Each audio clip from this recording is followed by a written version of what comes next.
दुनिया के 150 देशों के नेताओं इस समय न्यूयॉर्क में मौजूद हैं। दरअसल न्यूयॉर्क में संयुक्त राष्ट्र की महासभा का अधिवेशन इस समय चल रहा है। आज अमेरिका के राष्ट्रपति डोनाल्ड ट्रंप संयुक्त राष्ट्र महासभा को शाम को संबोधित करेंगे। उनके दूसरे टर्म में यह उनका पहला मौका होगा जब वो यूएन के मंच से दुनिया को संबोधित करेंगे। लेकिन इसके साथ ही डोनाल्ड ट्रंप न्यूयॉर्क में मुस्लिम देशों का एक अलग सम्मेलन भी कर रहे हैं और यही है इस समय की बड़ी खबर। आज अमेरिका के राष्ट्रपति डोनाल्ड ट्रंप 9 इस्लामिक देशों के नेताओं से न्यूयॉर्क में मुलाकात करेंगे। इन देशों में सऊदी अरब से लेकर पाकिस्तान और कतर से लेकर इंडोनेशिया तक देश शामिल है। गाजा में जब इजराइल का युद्ध इस समय चरम पर है, मध्य पूर्व में हालात बेहद विस्फोटक है। 7 अक्टूबर 2023 के बाद से लेकर अब तक इजराइल ने 6 देशों पर हमला कर दिया है। Lebanon, Yemen, Syria, Iraq, Iran और अब कतर को भी निशाना बना चुका है इजराइल। तब अमेरिका के राष्ट्रपति मुस्लिम देशों के नेताओं के साथ मुलाकात करने वाले हैं। इस मीटिंग को लेकर व्हाइट हाउस की प्रवक्ता कैरोलिन लेविट का हम आपको यह बयान सुनवाते हैं। इससे आपको अंदाजा लगेगा कि आज की यह बैठक अमेरिका की दृष्टि से भी इतनी महत्वपूर्ण क्यों है। यह जो मुलाकात होने वाली है अलग अलग देशों के नेताओं के साथ बेहद महत्वपूर्ण भी है। अमेरिका के राष्ट्रपति डोनाल्ड ट्रंप अलग अलग इस्लामिक देशों के नेताओं से मिलेंगे। यह सम्मेलन जो हो रहा है इस्लामिक सम्मेलन, इसके पीछे की दरअसल कहानी है क्या? आज राष्ट्रपति ट्रंप पाकिस्तान के प्रधानमंत्री शहबाज शरीफ से भी मिलेंगे और यह मैं आपको समझाने का प्रयास करता हूं कि यह बैठक दरअसल इतनी महत्वपूर्ण इस समय क्यों है। पाकिस्तान की अगर हम बात करें तो 50 के दशक से ही पाकिस्तान अमेरिका के नेतृत्व वाले जो सैन्य गठबंधन है, सीटो जैसे South East Asia Treaty Organization या फिर सेंटो, आपको याद है ये 50 के और 60 के दशक के ऑर्गेनाइजेशन है, सेंट्रल ट्रीटी ऑर्गेनाइजेशन। तो सीटो और सेंटो का पाकिस्तान सदस्य रहा है।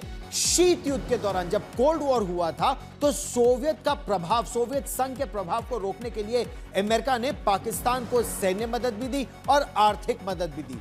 सऊदी अरब से रिश्तों की शुरुआत 1945 में यानी सेकेंड वर्ल्ड वॉर के बाद किंग अब्दुल अजीज अल सौद और अमेरिका के उस समय जो राष्ट्रपति थे फ्रैंकलिन रूजवेल्ट, उनकी ऐतिहासिक मुलाकात के बाद।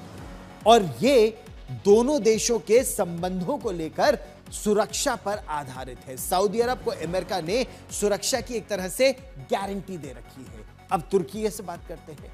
तुर्की से जो अमेरिका का रिश्ता है वो 1952 में North Atlantic Treaty Organization NATO के सदस्य के तौर पर तुर्की को लेने के बाद हुआ। वैसे भी शीत युद्ध में तुर्की अमेरिका का एक महत्वपूर्ण मोर्चा था सोवियत संघ के खिलाफ। और ये टर्की की जो लोकेशन है, एक भाग एशिया में, एक भाग यूरोप में और रूस के बेहद निकट, यानी रूस की पनडुब्बियां जब निकलती थी तो बॉस्फोरस में टर्की की जो पोजीशनिंग थी वो बेहद महत्वपूर्ण थी।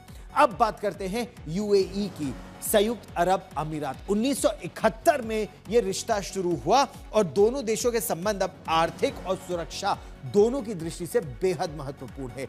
इंडोनेशिया से भी अमेरिका का जो संबंध है वो 50 के दशक से ही शुरू हो गया था। शीत युद्ध में अमेरिका ने इंडोनेशिया को साम्यवादी प्रभाव से दूर रखने की कोशिश की थी। जहां तक कतर की बात है तो 1990 के दशक में दोनों देशों के बीच जो संबंध है वो बेहद मजबूत हुए थे। बड़ा सैन्य अड्डा अमेरिका का अल उदैद एयरबेस वो कतर में है। यहीं से अफगानिस्तान और ईरान में जो युद्ध हुआ था उसके लिए अमेरिका का ऑपरेशनल जो मेन बेस है वो कतर में ही था। अच्छा, अब बात करते हैं हम मिस्र की, इजिप्ट की।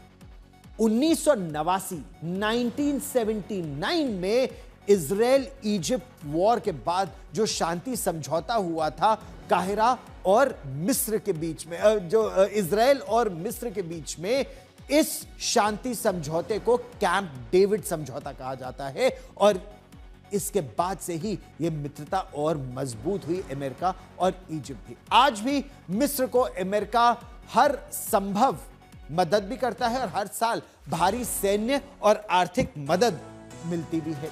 जॉर्डन के साथ अमेरिका के कूटनीतिक रिश्ते 1949 में ही बन गए थे और अमेरिका ने हमेशा जॉर्डन को एक मॉडरेट अरब देश मानकर उसकी मदद की। यहां की जो रॉयल्टी है कई देशों की, वो तो अमेरिका में उनके बच्चों की शिक्षा भी हुई है। रिश्ते की बुनियाद आज इसी बात और मुलाकात जो होगी उसको और आगे बढ़ाने के प्रयास के रूप में होगी। तो यह आपको पूरा दिखाता है कि संबंध इन देशों के बीच इतने प्रगाढ़, इतने मजबूत है कैसे।